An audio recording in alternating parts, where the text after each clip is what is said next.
Hello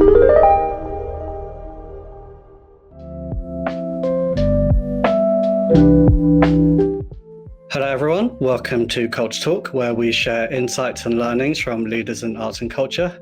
Today we're tackling digital accessibility, but not with the usual how-to approach. Instead, we're asking why are culture organizations struggling with digital accessibility? What are we getting wrong in our education and implementation? And how can we make it easier for venues? The reality is stark. Roughly 1 in 6 people experience some form of disability, yet many cultural venues still struggle with basic digital accessibility. We're spending enormous amounts optimizing our websites for ticket sales, whilst potentially blocking access for a substantial portion of our audience.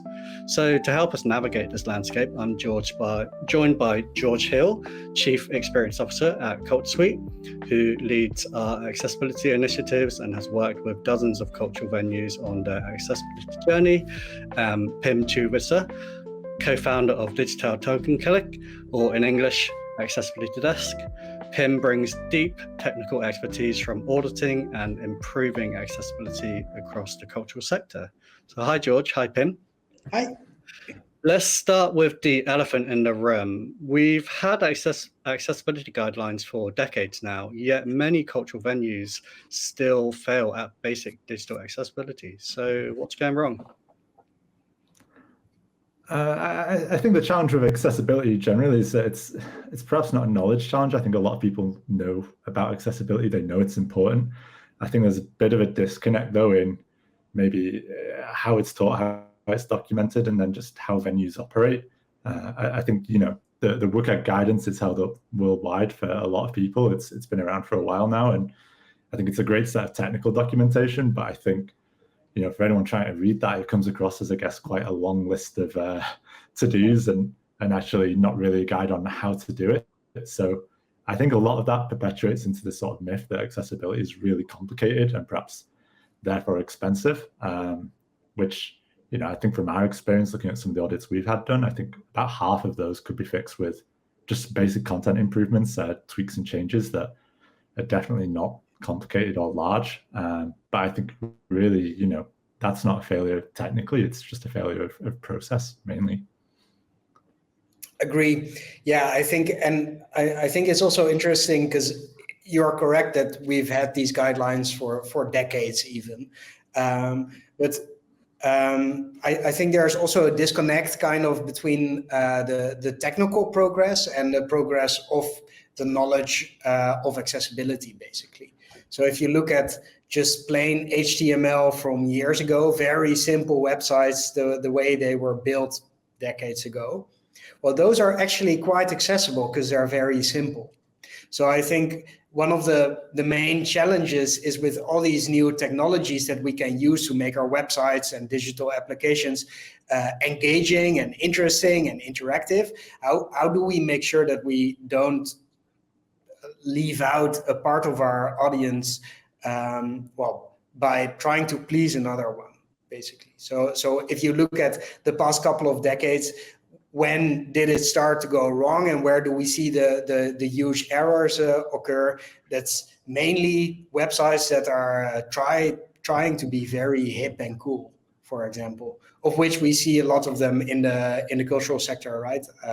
For all Dutch listeners, coming weekend, there's Lowlands. It's a big festival. The accessibility of the Lowlands website is so poor that for over 5 years, there's a separate website built by anonymous people that just want to access the playlist, basically. So it kind of shows how accessibility is hard to consider if you want to be engaging. It's interesting you mentioned the kind of changes over the years, emerging technologies. I think this is one of the key frustrations for people who are managing their websites. It's hard to keep up with technology as it is. And then people are having to keep up with technology as well as maintain accessibility. It just seems like a never-ending battle. What's the solution for something like that? I think it's partially accessibility is just a hygiene factor, I think you could call it. So we often pose the question, if your product doesn't work for everybody, does it really work? So it's about putting in doing the due diligence, basically, that your audience deserves. And yes, that costs some effort, but you're doing it for your actual customers, so it's worth it. Partially, new technologies also make it easier, right? To do checks for you, to automate and test stuff. So it's not all a bad story costing man hours. I don't know, George, if you, in actually building your application, recognize this? Yeah, I think it's a difficult one because, as somebody making applications and solutions, you always want to be adding new features and new things. And I think, I think you look at accessibility as a concept. It's never really, I think you mentioned it earlier, it's never really an afterthought. It's always going to be something that needs to be part of a process. And I think really that's the big shift I want to see, is that kind of, when you're making things, like bringing that in from the start is a lot easier than going after the fact. And then I think culturally that's maybe a big area a lot of organizations are missing out on, is actually just baking that in from the start. It sounds like there's an education problem around accessibility. Would you say that we're teaching accessibility in the wrong way to cultural venues? Are we making it sound more complicated than it needs to be and focusing on the wrong aspects of accessibility? I think there's an element of that. I think, there's a lot of acronyms thrown around with WCAG, ARIA, AA, AAA, and lots of things like that. It can make you feel like you need a PhD at times. But I think, again, I guess to come back to the point, there's a lot of criteria out there. There's a lot of information and resources, but I think a lot of people can get a bit scared and bogged down by that. I wouldn't say we're necessarily teaching it in the wrong way. I just think it's more, you need to start with the simple questions first and actually just look at, are we excluding audiences, and how so? And actually, plenty of organizations are already working with plenty of people with disabilities. They are things that this sector cares deeply about. Those things exist. And I think, most of the fixes that we're seeing are quite simple things that you put into place. And a lot of that, you take away the mystery of sort of all the rules and regulations and new laws that have come out, and actually just speak to normal users and people with disabilities themselves and just ask, how are you experiencing this? And I think those will probably give you much more tangible improvements. Not everything can, just having something that meets the criteria, I would argue, is not enough. I think actually going beyond that and actually being truly useful is more important. And no amount of legislation is ever going to give you that, or criteria in that sense. I'd like to dive a little bit deeper into that. I mean, Pim, you've done a lot of audit work. What patterns do you see in the mistakes that venues make? Are they normally technical failures? Are they process failures? What patterns have you noticed? Yeah, I think that so there are two ways of kind of looking at auditing work, right? If you look at just the number of mistakes, George rightfully stated that most errors that we find are just poor content. And that's not poor intent. That's just using the wrong language, forgetting to write an textual alternative of an image, picking colors that are not really accessible, making some choices where you just forget to consider that some people have poor vision, for example, or use assistive technologies. So that's, in sheer number of mistakes, that's the main part. I think you can go to almost a random website, and on the homepage you'll find a couple of content-related errors. The other way of going about it, and that's what I find is the most valuable one, is just, where can you help people? Because accessibility is, yes, there are laws and regulations and stuff like that, but in essence, we're trying to help people and give them fair access to knowledge and functionality. So if you look at the gravity of or the urgency of some failures, what we mainly notice is that people that build websites rarely test their websites and their forms and stuff like that without using a mouse.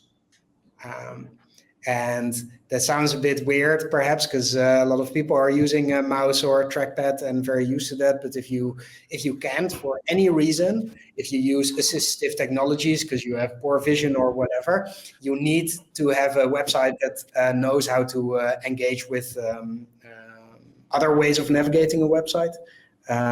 So it's a very broad fix, basically, and we don't see that every time, but we see it quite often, and that actually impairs or hinders some people of using your website or service at all.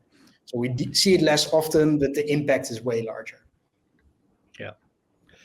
I'd like to step back a little bit from just looking at the digital, because our sector, I think, is quite unique in how accessibility spans from first landing on a website through to purchasing a ticket and then attending a venue and having accessibility needs there. How does digital accessibility connect with physical venue accessibility, and should they be considered part of the same strategy?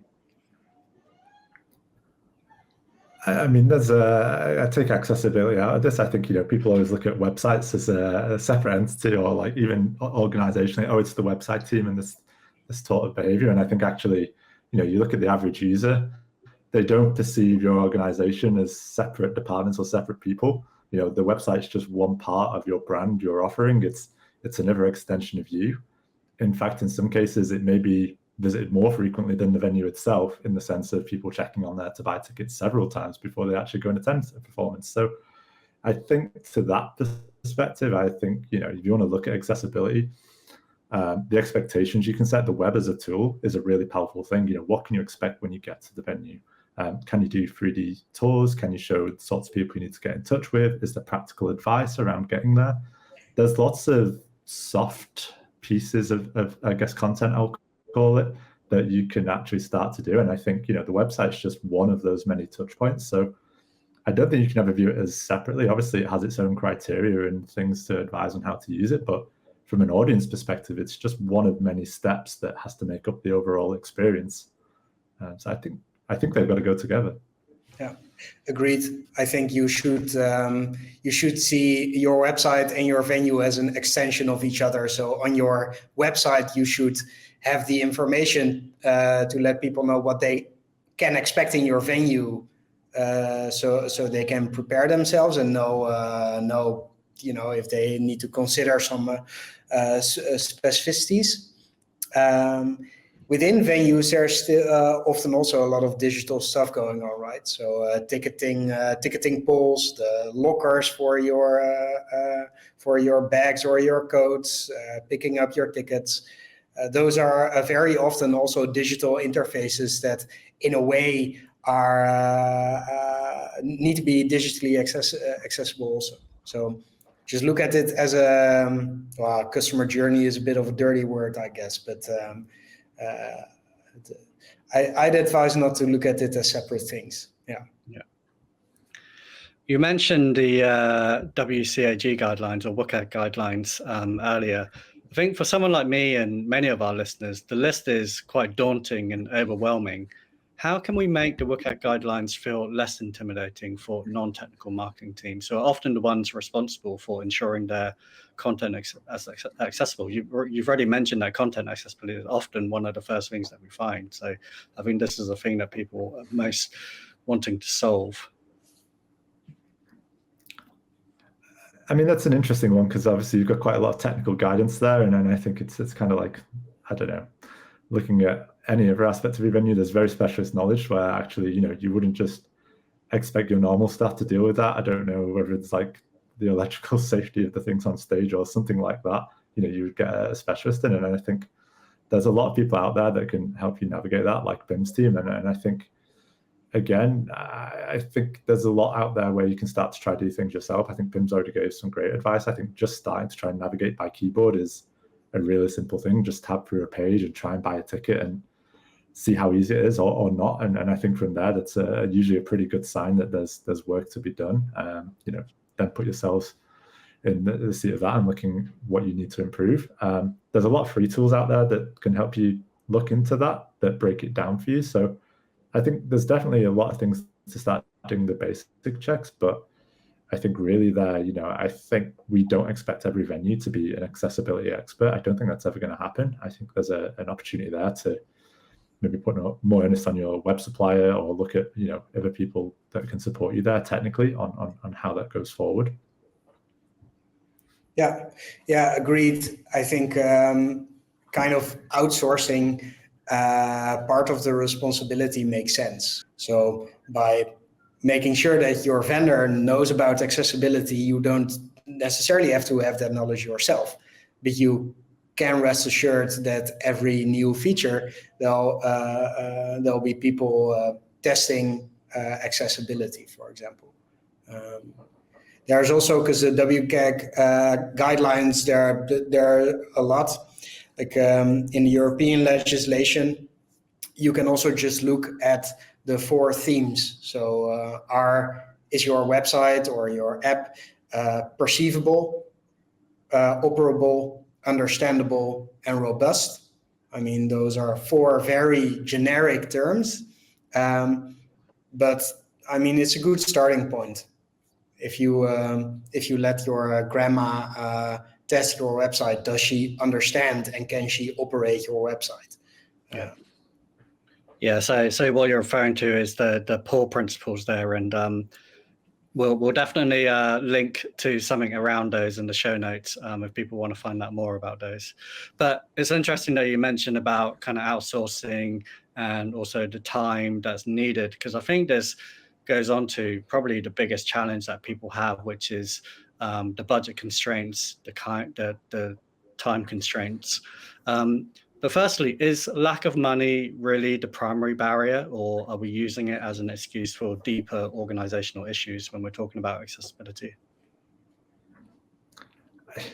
I think cost is always an easy one to point out. I'm not sure it's always necessarily the issue. I think venues say, oh, it's quite expensive to do that, or it's been, it's an afterthought. But when you ask, what sort of budget are you spending on your last redesign, your last redevelopment, it's tens of thousands of pounds to hundreds of thousands. It's a lot. And when we ask how much has been spent on accessibility, it's often zero. And I think, there's a reason for that. I think it's always been viewed, I guess, as perhaps a nice to have. It's never been in the default budget. Maybe it's mentioned, but I think there's always a cost there as something extra. And as budgets often do, especially in the web development projects in this start to spiral, any of the optional extras are often the first to get cut.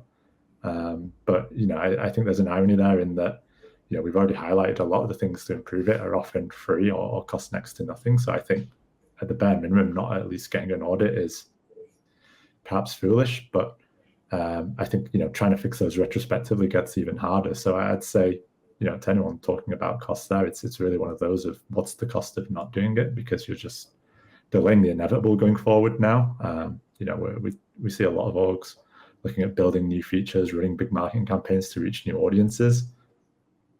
I mean, we've just highlighted here 1 in 6 people identify as having some sort of disability.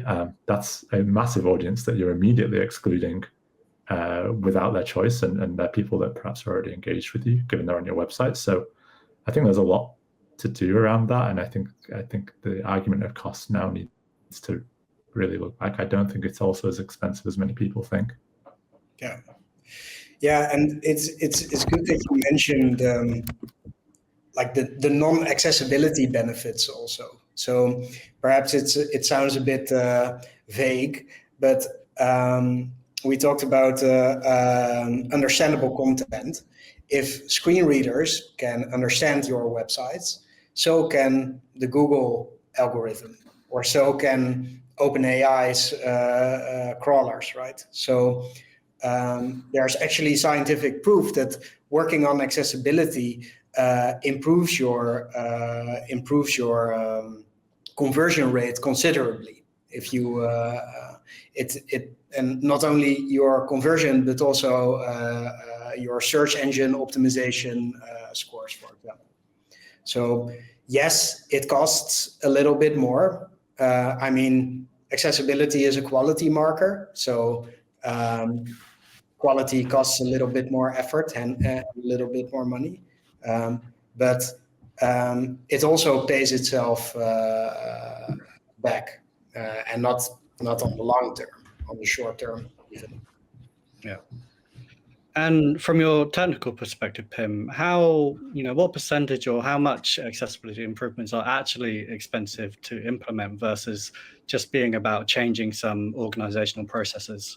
Yeah, that's a funny question, because that depends on if you build it yourself. So from an effort perspective,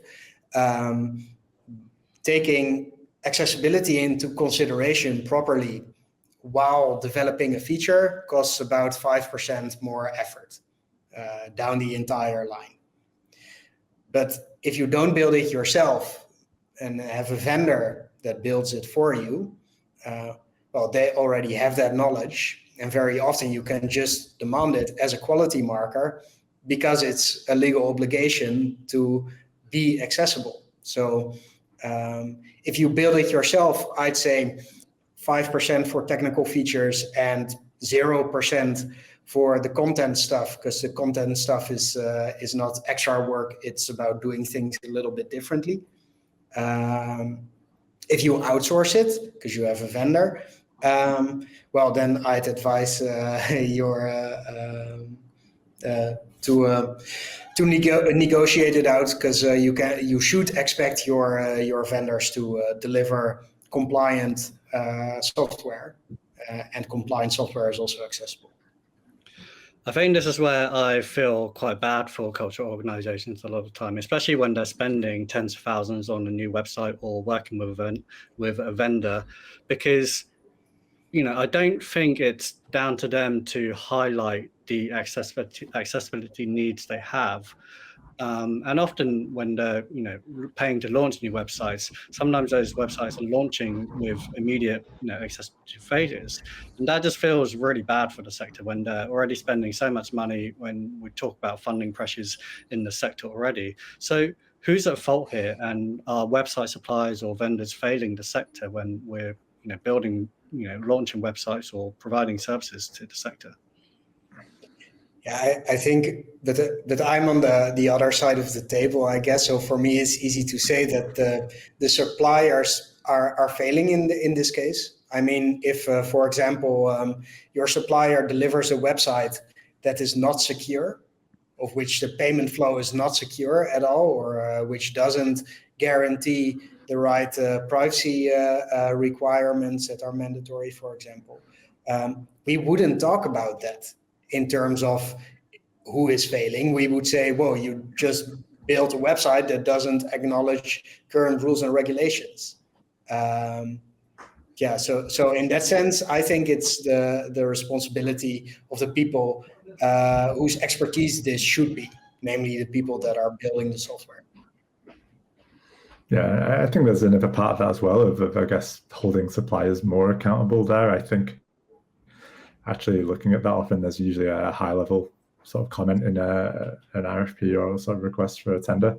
I think there's also the element there of just, the website goes live at a point in time, but there's always new content being added, always new things being added. And I think, rules change, things change, and things keep happening. And I think to that end, I think it's not just at the point of launch. I think it's a mentality that's needed. I think you want to hear from the supplier that's constantly something that they're looking into.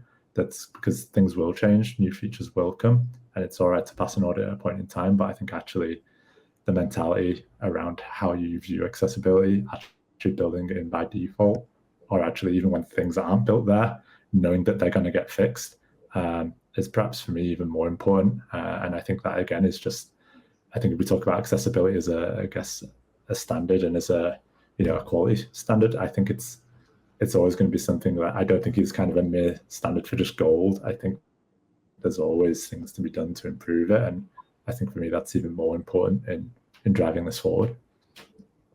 Yeah, I think this is a good time to talk about CultureSuite's approach to building accessibility into the platform. For CultureSuite, accessibility is built in so that venues don't have to worry about it. It's kind of done in the back end, and it's venues don't even have to pay for it. And that sounds great, but the slightly cynical side of me is like, is this really true? So George, can you explain, how does this model work exactly, and why Why does it make sense for cultural organizations? Yeah, I mean, for us, it's probably quite simple. I think when we look at accessibility, the technical aspect of the platform is ours. We look after it. We're the guardians of it. We curate that. And I think what we've basically tried to do is move that responsibility from the venue to ourselves.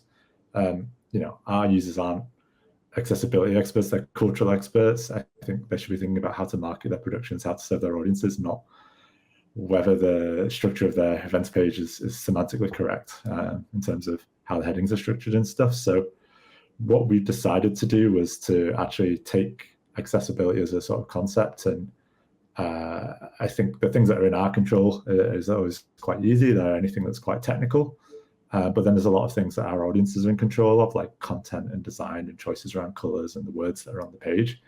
There's only so much we can do there beyond provide advice. So what we decided to do was actually get the platform itself audited from a technical aspect in terms of the parts and the pieces we deliver. And what we've done there is actually look to just roll that into our roadmap. And the same goes for any new parts that we'll be building. We will now just take those principles into place.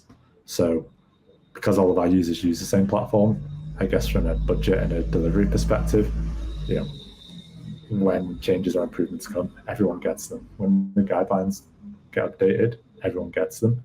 And the idea there is that all the venues benefit immediately. So I think from that perspective of investment, I think it's one thing to get the audit, it's one thing to know where you're failing, but I guess actually delivering the solutions is often what we saw as one of the most costly challenges. And that's something that actually is part of our model we've just took on. I think that really then leaves, I guess, a lot of the content and the design work there, which I think working with Pim's team's been really great to get that advice and then help guide them through things that are in their control and have that sort of layer between the guidance and actually practical, simple steps you can do to improve things. Yeah. And how does addressing accessibility on a platform-wide level differ from how venues might kind of go to their vendor, their agency, and and pay for an audit and a project, and what happens when accessibility improvements benefit all users simultaneously rather than requiring an individual venue to invest in a project? I mean, I guess as it stands right now, every venue is paying individually to solve what are basically similar issues from I guess if you take the workout criteria as an example, that's the same irrespective of whatever website you have or whatever platform you're using. But what we were seeing was like venue A spends £10,000, venue B spends £10,000, and so on. You're into millions of pounds of what's being invested in what's actually quite a standardized set of principles and rules, and it seems quite insane when you put it that way. So I think for us, I guess the big shift there is actually taking all of that into one platform. For anyone with 5 different websites, the improvements you make are going to have to be slightly different for each, because the nuance of custom websites is always going to need custom solutions. So for us, that's been quite the big shift. But I think the main one for us there is actually maybe more of a psychological way of thinking about it, is that when accessibility is seen as extra work or additional budget, it's easier to let things slip, or it's easier to look at where you can cut corners. Not that anyone should, but it's the nature of where perhaps budgets are and time. And I think for me, when it's built into the way you do things, when it's seen as just what gets done, then I think that's really where it shifts for us. You don't decide to do a spell check these days. It just happens as you type. It shouldn't be an afterthought. And I think that's really what we want accessibility to be in the platform. Yeah, I think it's a wonderful way of looking at it, and another benefit of doing it once is that it also gives you a little bit more room to do it right. So what we quite often see if we work for individual venues is that because of cost, effort, deadlines, and so on and so forth, there's kind of after the low-hanging fruit, you lose momentum because let's first do this season and we'll fix the rest later, basically.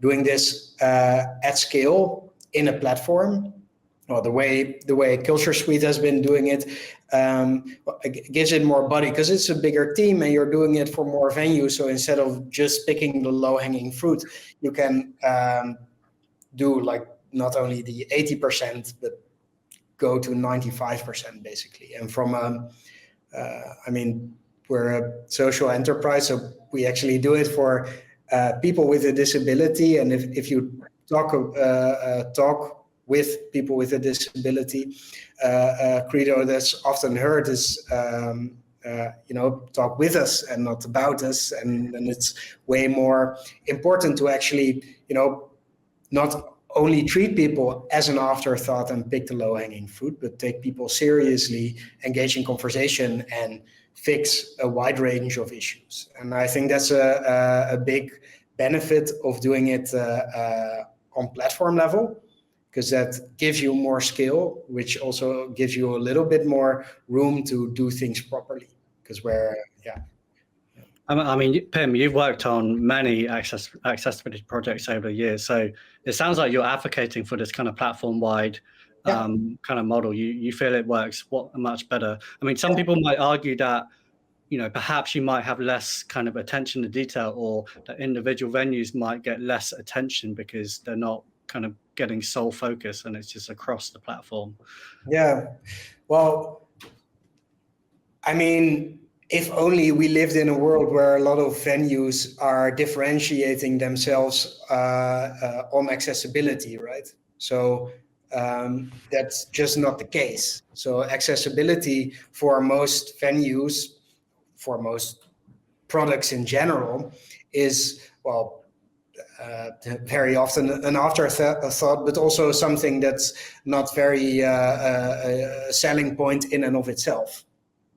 So I don't think that doing this at scale kind of decreases the freedom or the let's call it individuality of or identity of venues, because probably accessibility wasn't one of the identity markers of a venue in the first place. So I think I understand the point, but I think in terms of building accessible software, we're not there yet. And I think from a platform perspective, there should be there can be a lot of room within a platform to tinker and tailor and configure your website to your specific needs. What's wonderful about building accessibility into the platform is that you can do so without having to think about, is this still accessible? Because that thinking and that testing has been done for you. Yeah. Basically. And you kind of touched on the kind of budget funding side of it there as well, because I think that's really kind of crazy and almost unbelievable in a way that you can provide accessibility upgrades for 100 plus venues without them having to pay a single penny. And, God knows how much that's saving the sector. I mean, from your perspective, Pim, you advocate for this. Some cynical people might say, surely you want all the individual projects. Yeah, but the thing is, I mean, perhaps I'm shooting myself in the foot, as we'd say in Dutch. But we look at it from the perspective of people with a disability. I have a disability myself.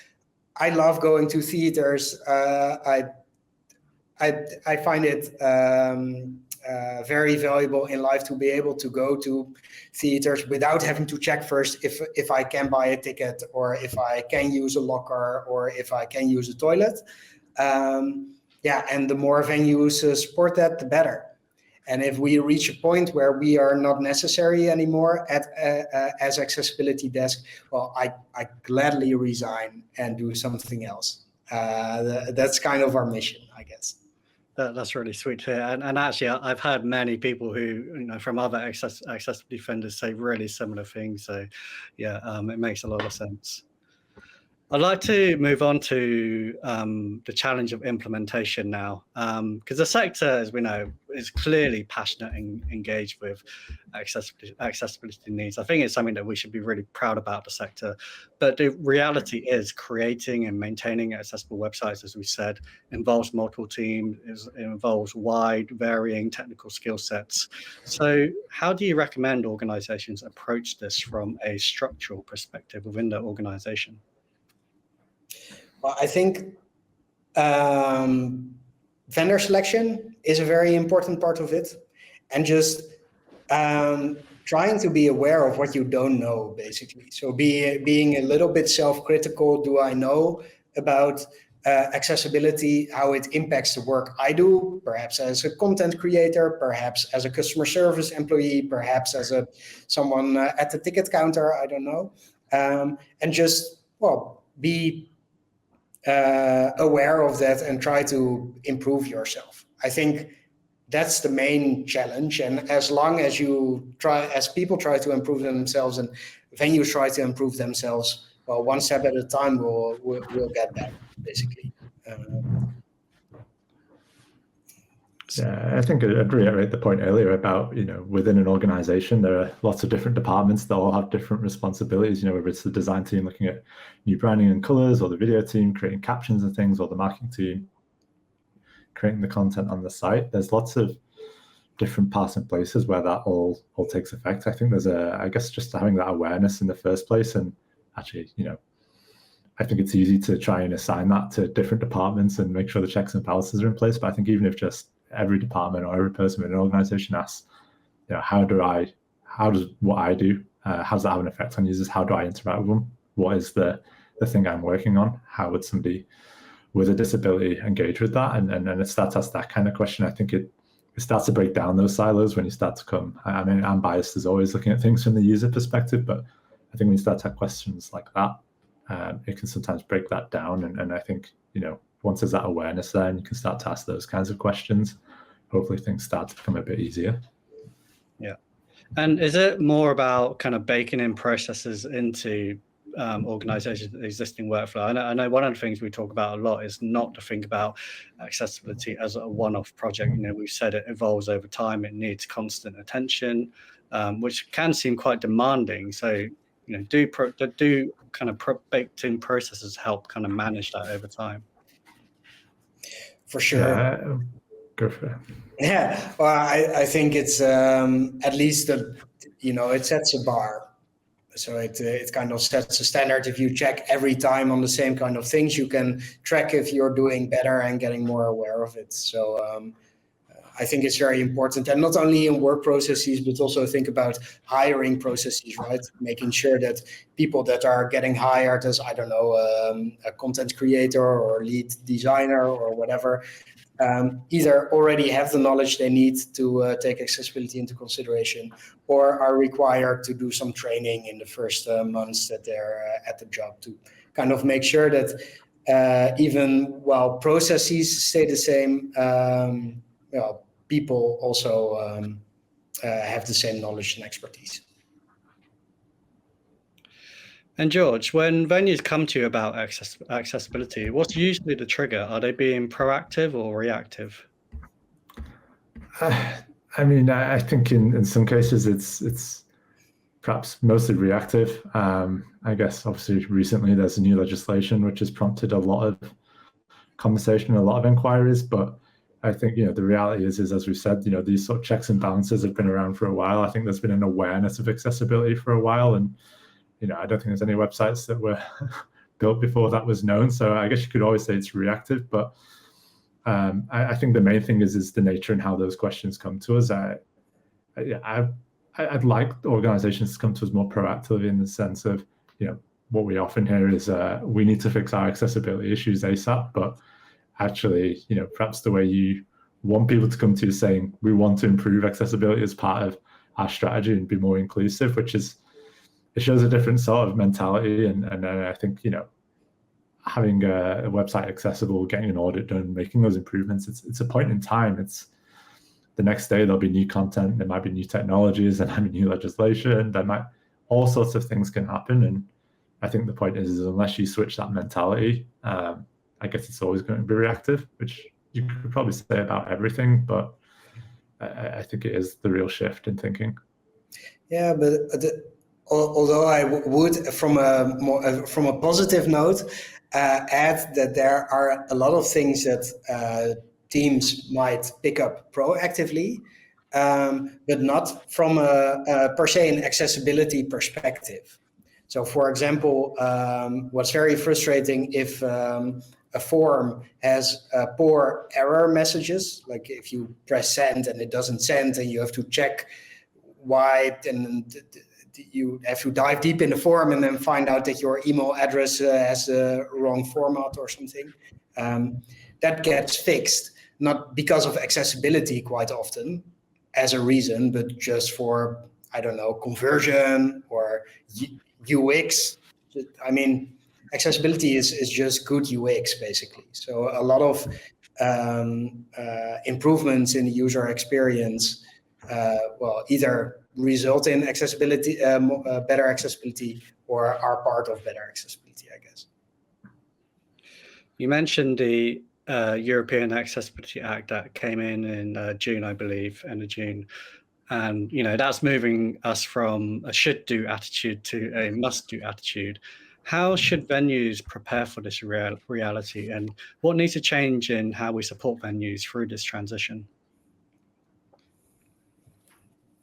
Good question. I think there's a carrot and a stick way of looking at this, right? So yes, there's a must now. In the UK, there has been for quite some time, and in the US also. So it's not new.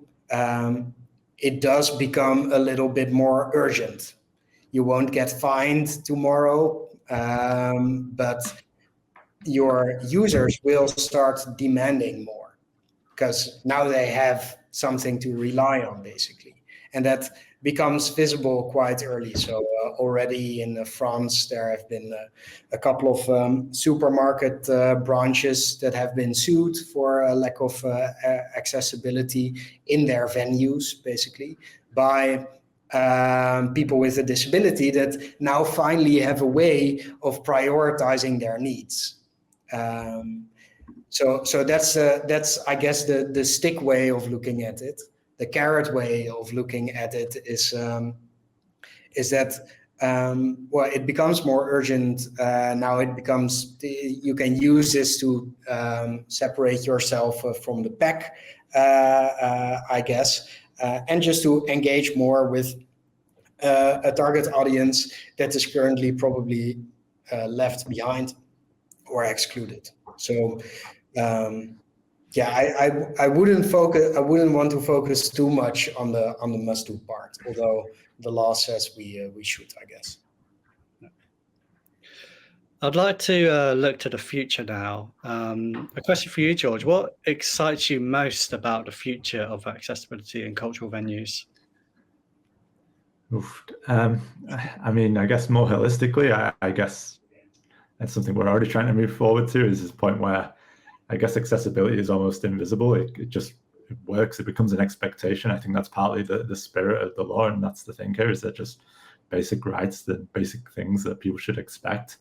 So I think for me, that's probably the biggest thing I'm excited about, is that sort of concept. I guess in terms of the future and looking towards, I guess from a more technical perspective, I think there's a lot of opportunities there as well. I think we're already looking at how things like AI can play a part, whether it's helping to generate alt text, or I think there's tools out there that are doing like AI generated transcripts to help video content. They're not necessarily perfect, but they're steps towards helping people. And I think anything that helps people along that, and perhaps there's some of the heavy lifting could be really useful. But as much as there's a bit of doom and gloom about people being reactive, I think people are now being more proactive. There is an awareness, and I think actually just the nature of baking things into the way it's done will naturally just raise the standard beyond, well, if that's the minimum and you want to go nice, then perhaps there's more room for that. If that's the expectation of the bare minimum now, well, how can we go further? And I think that will drive innovation in of itself. Yeah, have you noticed similar things, Pim? Does your organization, is your organization using more AI or emerging technologies to kind of handle accessibility? And also, what emerging technologies might change the way we have to do accessibility in the future as well? Whether that's AR or VR stuff. Yeah, I think the first part for me is I'm an AI enthusiast. We use AI quite a lot in the company. We are building our own accessibility AI platform because there are a lot of accessibility problems raised. We use it a lot, but it's very important to not rush that, right? So it's about people. Always try to approach accessibility as a people first kind of subject, which we do as well. Most people that work here have a disability themselves. What I'm most enthusiastic about, I was at a demo the other day at Rijksmuseum here in the Netherlands, who are together with Microsoft developing this wonderful AI tool that describes dance and theater live while you're in the audience for people that are completely blind. And for me, that is just an amazing idea how AI could help to open up an entire new sphere of culture to people that just have been unable to enjoy a wonderful ballet, for example, because they have a certain disability. So kind of opening up these new worlds with the possibilities of emerging technologies, that's where you can kick me out of bed at night. And I think we'll see wonderful innovations in the coming years. Yeah, that sounds really cool and exciting. I'd love to see that. That'd be really cool. So just wrapping up now, something I'd want you both to answer. If cultural leaders could take away just one insight from our conversation today, what would you want that to be? Can you go first, George? Because I have to think on that for a second. Yeah, it's a bit mean. Just one. I guess I maybe mentioned it earlier. Can I have two things? Yeah, God, you could have two. I think thank you. I think the main thing for me is I think it's that point of, accessibility is often looked at as a follow-up project or a separate thing, and actually I think you need to start treating it as basic quality control. I'll steal your words then, Pim, but I think, it's not, I think it's shifting from how do we make our website accessible to actually just start looking at asking the question of how do we make sure everyone can engage with what we do. And it's a shifting way of thinking from, compliance to actually just serving your users and your audience. But I guess there's something that really stuck with me from what Pim said earlier, is actually just taste your own medicine. Open your own website up, start trying to book some tickets with on your keyboard and see how far you get before you get frustrated, or hopefully not. But I think it's a good exercise in actually just putting yourself in those shoes and trying that out. I think it's a small, simple thing that really cuts above all of the technical complexities and just lets you start thinking about other people and how you would use a website in their shoes. Yeah, I agree. And I think my key takeaway would be in line with that. So we've touched on how technical accessibility can be, and how much information it can be, and how complicated it can be, and that it can feel like just one of those tick boxes that laws and regulations expect you to tick off now. I'd want listeners, cultural leaders, to take away that it's still just about people people like yourself even. So if you feel like it's too much, just engage with the people around you and ask your someone with very heavy, very fixed glasses, for example, to use your website without glasses and see how it works. It doesn't have to be complicated. It doesn't even have to be technical. Try to make it human. if you make it human, it also becomes a lot easier to find some budget and motivate people to change the way they work and operate. Yeah, that's a really nice one to end on. Yeah, I think it's something we talk a lot about in the sector, focusing on people. So yeah, very pertinent end. Well, thank you, George and Pim. This has been a really refreshingly honest conversation about the challenges facing cultural sectors around digital accessibility. I think you've shown our listeners that the problem isn't just about individual venues needing more budget or skills to meet accessibility needs. It's very much about systemic change, better support structures, taking it one step at a time. And perhaps it's something that funders and those working in governance should be thinking about more to support cultural venues with this. For those interested in exploring these ideas further and getting support with their own accessibility journey, what's the best way for listeners to connect with you and your team, Pim? Well, nice of you to ask the question. Just use our website, either accessibilitydesk.com or digitaaltoegankelijk.nl. We have a phone number, an email address. You can also just plan a meeting with us, whichever suits you best.